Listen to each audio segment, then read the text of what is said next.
créé l'événement La mort en lumière suite à un documentaire que j'ai vu sur Netflix. C'est un documentaire qui s'appelle L'amour ne connaît pas la mort. Et je vois des gens qui se réunissent et qui parlent de tous les sujets autour de la mort.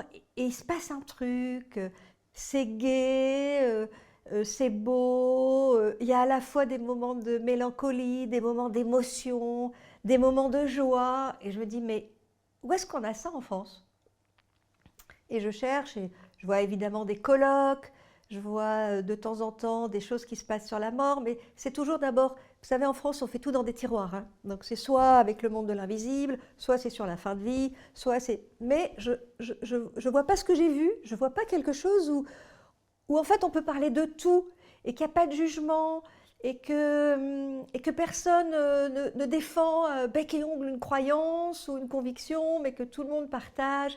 Et puis qu'il y a des gens qui osent aller dans des dimensions quelquefois où ils n'oseraient pas aller parce que ça fait peur, hein, parce que l'invisible fait peur, parce que la médiumnité fait peur. Et tout d'un coup, j'ai vu des gens qui parlaient comme ça, et je me suis dit, mais il faut faire ça, quoi. Il faut faire ça. Pourquoi? Parce que les gens autour de moi, quand on leur parle de la mort, la première chose qu'ils disent, c'est « ne parlons pas de ça, ça viendra bien assez tôt, ne parlons pas de choses tristes ».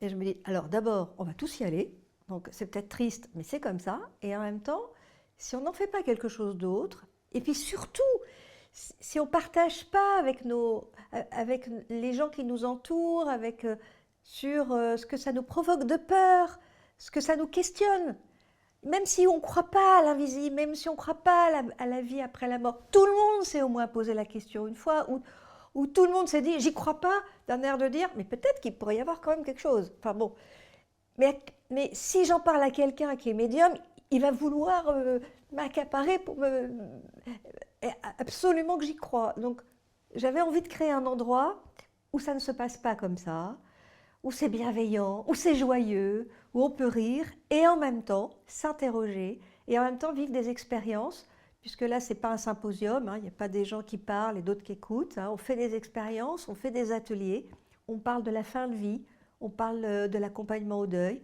on parle aussi des contacts avec les défunts, on parle aussi de médiumnité, on parle aussi de réincarnation. Et chacun peut aller se renseigner, s'interroger, se demander un peu, finalement, qu'est-ce qui se passe et puis qu'on ait une réflexion comme ça. Alors en plus, on est dans un lieu absolument magnifique et qui est prête à la réflexion, à la méditation.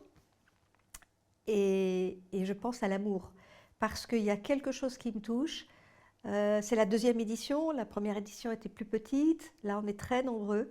Mais alors il y a un amour entre les gens, une bienveillance, quelque chose qui nous, qui nous attache les uns aux autres. Et c'est pas triste, c'est vivant. Voilà, c'est vivant.